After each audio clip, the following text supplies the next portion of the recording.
دین وراثت میں نہیں ملتا، وہ فہم کے ذریعے دریافت کرنا ہوتا ہے۔ اندھی تقلید نیکی یا تقوی نہیں، یہ دی گئی شعور کی نعمت کی ناشکری اور موت ہے۔ اگر آپ روایت سے سوال کرنے سے ڈرتے ہیں تو شاید آپ سچ سے ڈر رہے ہیں۔ قرآن عقل کو جگانے آیا تھا، روایات کا بوجھ ڈالنے نہیں۔ قرآن دل و دماغ کو کھولتا ہے، جبکہ انسان کی بنائی ہوئی رسومات انہیں بند کرتی ہیں۔ روایت اطاعت مانگتی ہے، قرآن غور و فکر کا مطالبہ کرتا ہے۔ دل و دماغ دشمنوں نے نہیں، بغیر سوال کی رسموں نے بند کیے ہیں۔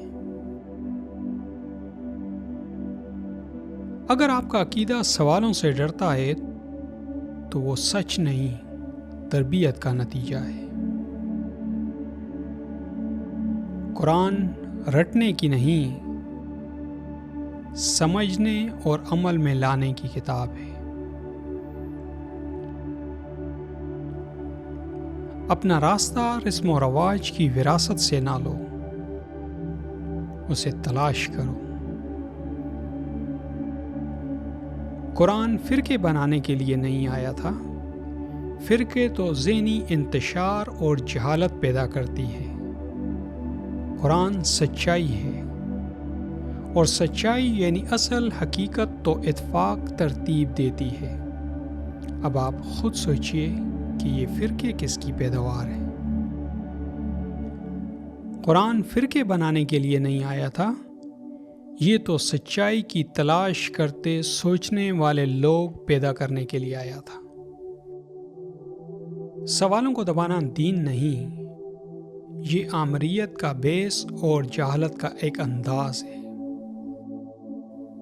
دین کو عقل سے ڈر نہیں لگتا، کیونکہ اصل دین کو اگر پایا جا سکتا ہے تو وہ صرف عقل ہی سے ممکن ہے۔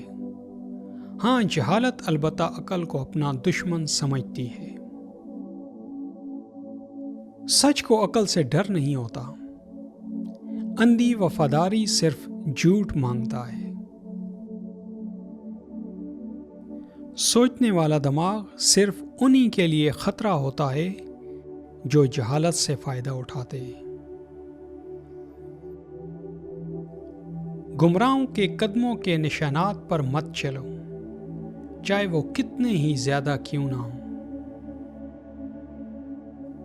قرآن کا پیغام چھپا ہوا نہیں، صدیوں کے پیدا کردہ انسانی شعور کے نیچے دبا ہوا ہے۔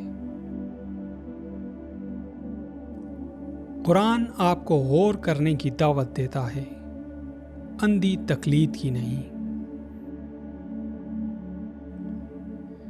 جب سچ کو روایتوں کی چھلنی سے گزارا جائے تو وہ اپنی پہچان کھو بیٹھتا ہے۔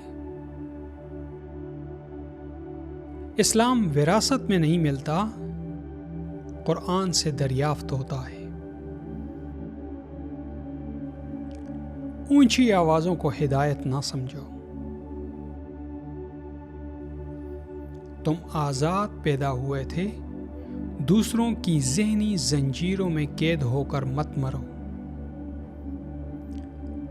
جب انسان کی لکھی کتابیں اللہ کی عطا کتاب پر حاوی ہو جائیں تو اندھیرے چھا جاتے ہیں۔